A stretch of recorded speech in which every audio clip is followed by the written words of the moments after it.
शीतकालीन सत्र में माननीय सदस्यों को सदन में अपने मुद्दों को उठाने, उत्तर प्रदेश की जनता के हित में और उत्तर प्रदेश के विकास से जुड़े हुए तमाम अन्य कार्यों को आगे बढ़ाने, विधायी कार्यों को आगे बढ़ाने और विभिन्न विभागों में जो नई मद हैं उनके लिए सप्लीमेंट्री डिमांड्स के लिए भी यह शीतकालीन सत्र अत्यंत महत्वपूर्ण होगा। इस अवसर पर राष्ट्रगीत वंदे मातरम के 150 वर्ष पूर्ण होने के उपलक्ष्य में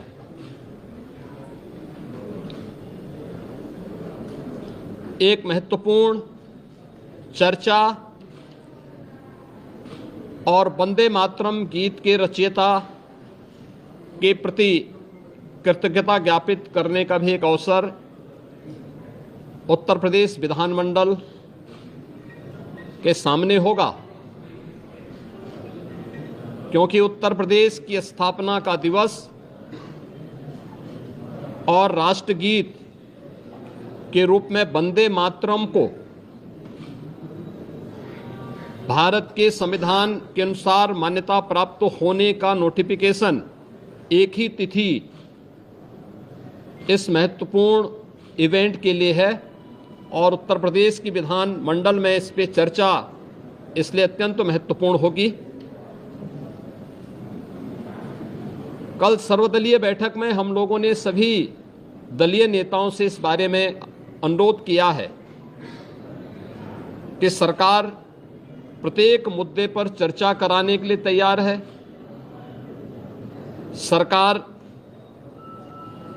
विकास से जुड़े हुए मुद्दों पर एक सकारात्मक रुख है और सभी दलों का हमें विधानसभा सत्र को संचालित करने के लिए उनके सहयोग की भी अपेक्षा है।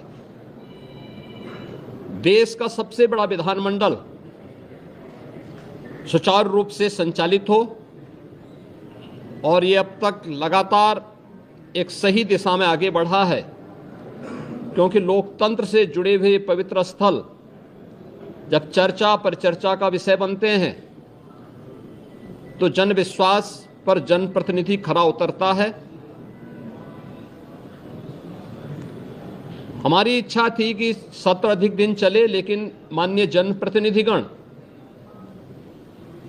तो नियम 56 जब आएगा तभी तो आप सुनेंगे कि पहले सुन लेंगे? जब नियम 56 आएगा, हमारे नियम 56 भी दिया गया है। हाँ जी, दिया आपने। तो आप चर्चा मान लीजिए अभी चले। नहीं, मेरी बात सुने ना, माननीय नेता प्रतिपक्ष, आप अध्यक्ष रहे हो। अभी जिस समय आपने नियम 56 मैंने आपका स्वीकार कर लिया। नहीं, ठीक है, आपका नियम 56 सुनूंगा, सरकार का पक्ष सुनूंगा, तो दोनों का पक्ष सुनने के बाद अगर मुझे लगेगा कि उत्तर सही नहीं आया तो मैं उसके ऊपर चर्चा के बारे में सोचूंगा। लेकिन अभी मैं कैसे कह सकता हूँ? अभी मैं नहीं कह सकता। अभी तो आप अपनी बात रखिए। माननीय संसदीय कार्य मंत्री ने बताया कि कोई भी एक भी मौत उत्तर प्रदेश में कोडीन से नहीं हुई, और आप ये भ्रम फैला रहे हो कि मौतें हुई हैं। वो एक भी मौत कहने की नहीं हुई।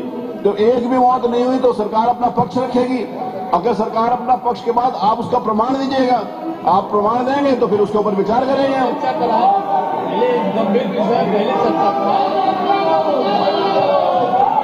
नहीं, आपने बात करनी है तो करिए, नहीं तो पढ़ा जाए। मेरे पास बहुत अच्छा तरीका 12-20 तक का। चलिए, चलो प्लीज चलिए। कमाल भाई, चलो प्लीज चलिए। हो गया चलिए। हैं, गंभीर विषय चर्चा कराएंगे ना? नहीं, अगर गंभीर विषय है तो आप चर्चा चाहते हैं, आप नियम 56 के अंतर्गत अपनी बात कहिएगा ना जब आएगा तो। वो व्यवस्था ये है कि जिस समय नियम 56 आपका स्वीकार किया है, नियम 56 आएगा तो आपकी बात सुनेंगे। चलिए। नहीं, मैं पहले कैसे कह सकता हूं किसी बात की चर्चा का? विषय आया नहीं ना आपने विषय रखा है, ना सरकार ने जवाब दिया है। दोनों तरफ से जब तक नहीं आया तब तक मैं चर्चा कैसे मान सकता हूं? नहीं, आई एम सॉरी, मैं नहीं मानूंगा। आप अपनी बात रखिए, सरकार का पक्ष आएगा उसके बाद विचार करेंगे ना। ऐसे कहां से होता है कि चर्चा करा ले? आप मेरी बात सुनिए, आप इतने विद्वान हैं, एक सेकंड, आप इतने विद्वान हैं, एक सेकंड, आप इतने विद्वान हैं और आप माननीय नेता प्रतिपक्ष जो अध्यक्ष हैं उनसे आपने कौन सी चर्चा के ऊपर नोटिस दिया है? एक सेकंड, आपने कौन सी चर्चा के ऊपर नोटिस दिया? आपने कोई नोटिस दिया नहीं और वेल में आकर कहते हो चर्चा कराइए। चलिए अपने स्थान के ऊपर चलिए, 56 दिया मैंने, इसको स्वीकार किया। चलिए चलिए चलिए चलिए चलिए आप चलो, प्लीज चलो, प्लीज चलो। अगर आप चाहते हो कि सकारात्मक चर्चा हो, आज आपने जो प्रश्न आप देखिए, प्रश्न आप देखिए, प्रश्न चिकित्सा से संबंधित है, सारे महत्वपूर्ण विषय हैं, आयुष से संबंधित है, चिकित्सा से संबंधित है, खाद्य सुरक्षा से संबंधित है, बाल विकास से संबंधित है, सारे महत्वपूर्ण विषय हैं जिसके ऊपर प्रश्न लगे। आप चलो प्लीज, प्लीज कमाल भाई, माननीय नेता पूछे तो चलो, माननीय नेता सदन, सॉरी माननीय नेता प्रतिपक्ष, माननीय, अब चलो हो गया, आपका विषय आ गया, चलिए हो गया।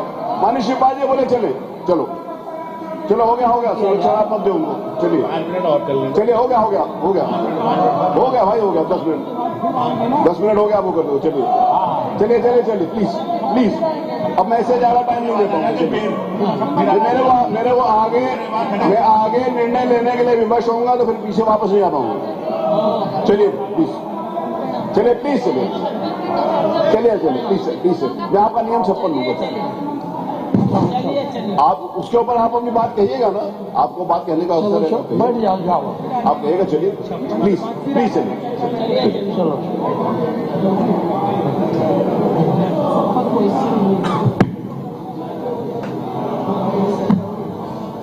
अब बन गए, जब 56 आएगा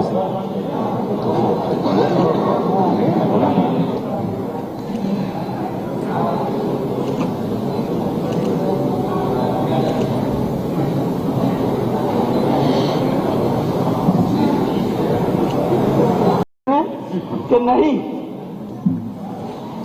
गरीबों की सरकार बताती है, ढोल पीटती है, गरीबों की, मजदूरों की सरकार है। 4-4 हजार रुपए तक परामर्श शुल्क है, 500 से लेकर 4,000 तक परामर्श शुल्क है। मानव कैसे गरीब अपना जीवन यापन करेगा?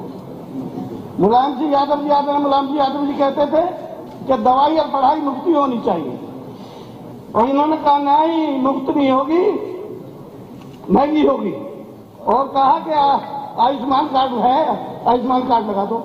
मान्यवर के आयुष्मान कार्ड लगता है परामर्श शुल्क में? हमें बता दे, अगर मुख्यमंत्री जी बता दे कहीं लगा हो इनका, तो कहीं परामर्श शुल्क में नहीं लगता आयुष्मान कार्ड।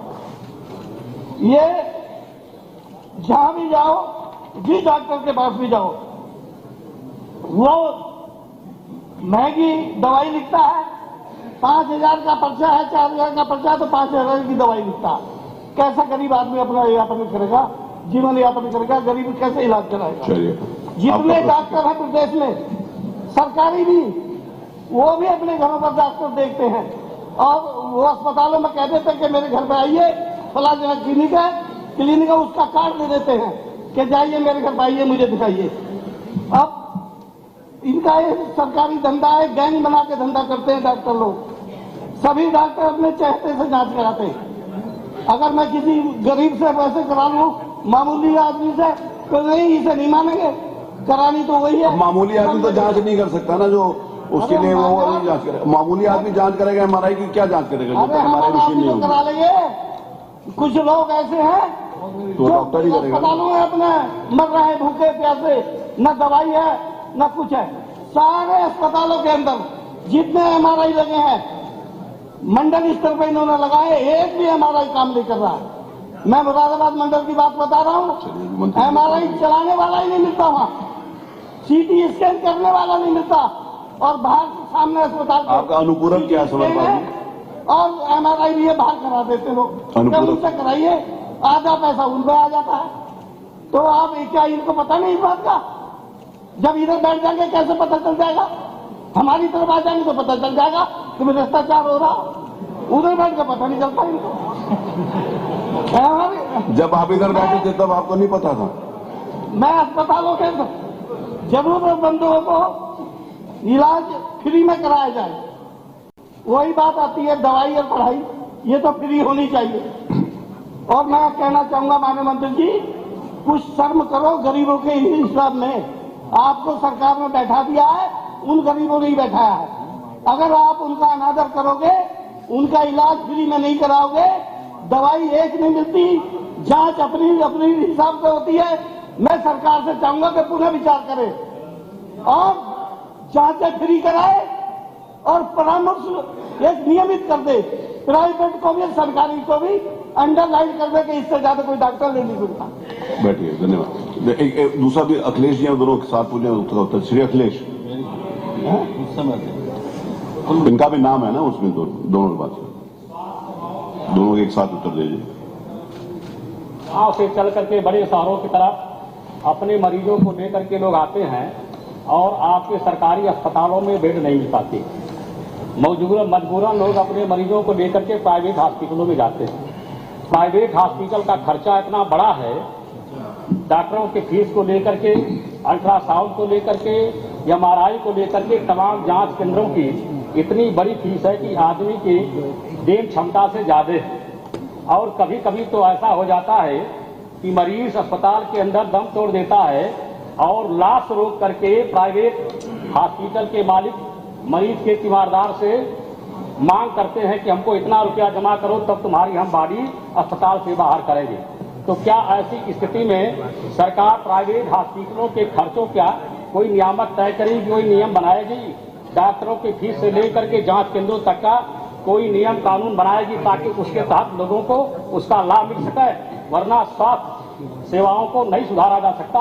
इसलिए हम आपसे पूछना चाहते हैं कि कोई नियम कानून ऐसा बनाएंगे जिससे गरीबों को स्वास्थ्य सेवाएं सुलभ ढंग से मिल सके। धन्यवाद। माननीय मंत्री जी, माननीय मंत्री जी, माननीय मंत्री जी। माननीय सदस्य के सवाल के जवाब में हमने विस्तृत रूप से लिखित जवाब दिया है। हमारे प्रदेश में सभी स्वास्थ्य विभाग के अस्पतालों में निःशुल्क चिकित्सा व्यवस्था उपलब्ध है, जांचें भी उपलब्ध हैं, दवाइयां भी उपलब्ध हैं। दवाइयों की किसी भी अस्पताल में कोई कमी नहीं है। जो स्वास्थ्य विभाग का इंफ्रास्ट्रक्चर है, मैं सदन के माध्यम से प्रदेश के सभी लोगों को आपके माध्यम से बताना चाहता हूं। माननीय अध्यक्ष जी, हमारे पास 5000 की आबादी पर स्वास्थ्य आरोग्य मंदिर अब्लिक सब सेंटर उपलब्ध है, जो 5000 की आबादी पर अपनी पूरी क्षमता के साथ काम कर रहे हैं।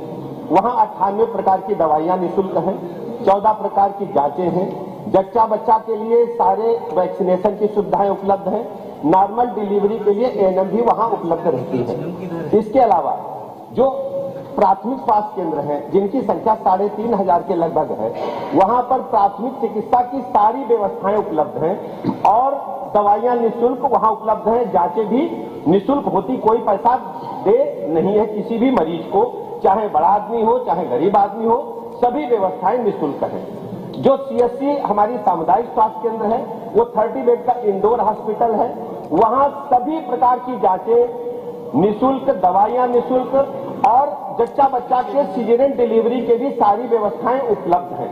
हमारे पास जिला लेवल के अस्पताल हैं, वहां भी सभी प्रकार की जांचें जो अनुमन्य होना चाहिए जिला लेवल के अस्पताल में निःशुल्क है। दवाइयां सभी प्रकार की हमारे पास निःशुल्क उपलब्ध हैं। बेड की ICU बेड की संख्या सभी जिला अस्पतालों में है।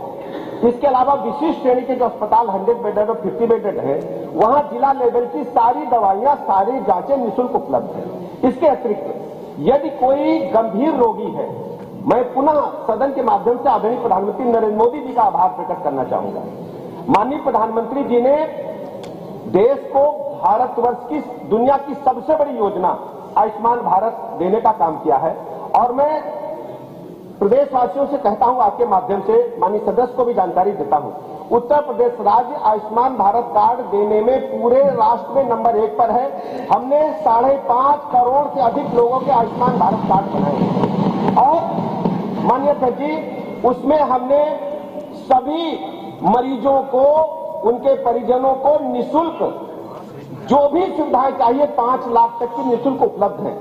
मैं सदन को सर आपके माध्यम से बताना चाहता हूं, ऐसे लगभग 6000 अस्पताल हैं जिनको हमने सूचीबद्ध किया है 2900 के लगभग प्राइवेट सरकारी अस्पताल हैं और 3100 से अधिक अस्पताल हमारे पास निजी क्षेत्र के जिनको हमने सूचीबद्ध किया है। वहां आयुष्मान भारत की ये सुविधाएं लगातार लोगों को मिल रही हैं। इसके अलावा इसमें भी यदि कोई आच्छादित नहीं हो रहा है और वो उसको लगता है कि हमारे पास पैसे नहीं है, माननीय मुख्यमंत्री जी का मैं आभार प्रकट करना चाहता हूं। 1300 करोड़ रुपया मुख्यमंत्री सहायता कोष से ऐसे गरीबों को निःशुल्क इलाज के लिए किया गया। माननीय देखिए, ये माननीय सदस्य का जो सवाल है और दूसरे सदस्य का जो सवाल है, इनको दर्द गरीबों का नहीं है, इनको गरीबों से कोई लेना देना नहीं है। ये केवल सत्ता की भूख, सत्ता के पेट में दर्द की वजह से चिल्लाते हैं। इनका केवल सदन का ध्यान अपनी तरफ आकर्षित करना कि अखबार में 2 लाइन छप जाए। अगर ये मीडिया के साथी फोटो में खींचे, आपके पास दवा है, इनका कोई मतलब नहीं है। और सर अरे वो आपके पेट दर्द की दवा दे रहे हैं ना। अध्यक्ष